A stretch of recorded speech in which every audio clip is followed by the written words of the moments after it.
Hello guys, gagala na naman po kami. Nagtatambay kami. Tara, samahan niyo po kami gumala. Ayan na guys, nasa biyahe na kami. Alam niyo ba guys, sobrang excited na ako. At ayan guys, andito na kami sa Kambal Parish. Siyempre, kakain muna tayo bago tumambay. Kitang-kita niyo naman guys, ang sarap, diba? Sobrang dami lahok ng pares, guys. Tingnan nyo, guys. Ang dami pang pwede mapamilian dito ng pares. At eto naman yung sabaw ng bulalo, ni-serve na. At syempre, hindi naman ako nakakain ng ganyan. Syempre, burger stick na lang nikain ko. Sila mami ayaw yung nikain. At ayan guys, tapos na ako kumain. Waiting na lang si mami ng food at saka si daddy. And eto na yung food! O diba guys, ang sarap ng food nila mami at daddy. Dito lang yan sa Kambal Pares.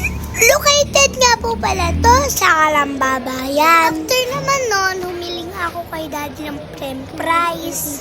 Kakainin namin to habang nanonood kami ng movie sa car. Syempre, tambay-tambay muna. Tara guys, nood na tayo ng movie sa car.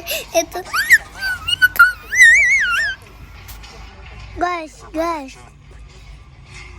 Food trip kami. Hindi kami sa Starbucks magtatambay. Tingnan nyo guys, kakain kami pa. Hindi ba dahil tayo lang yung single, kaya nangyari yun? At eto guys, uwian na. Alam nyo ba guys, ang sarap tumambay dito kasi malamig. Kaya ang sarap talaga dito tumambay. Ang sarap talaga dito tumambay sa gabi guys. Kasi ang dami kasing tao.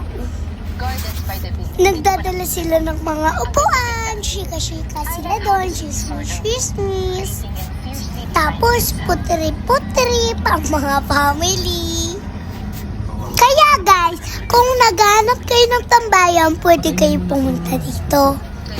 Sa may inyo lang to, sa may Starbucks.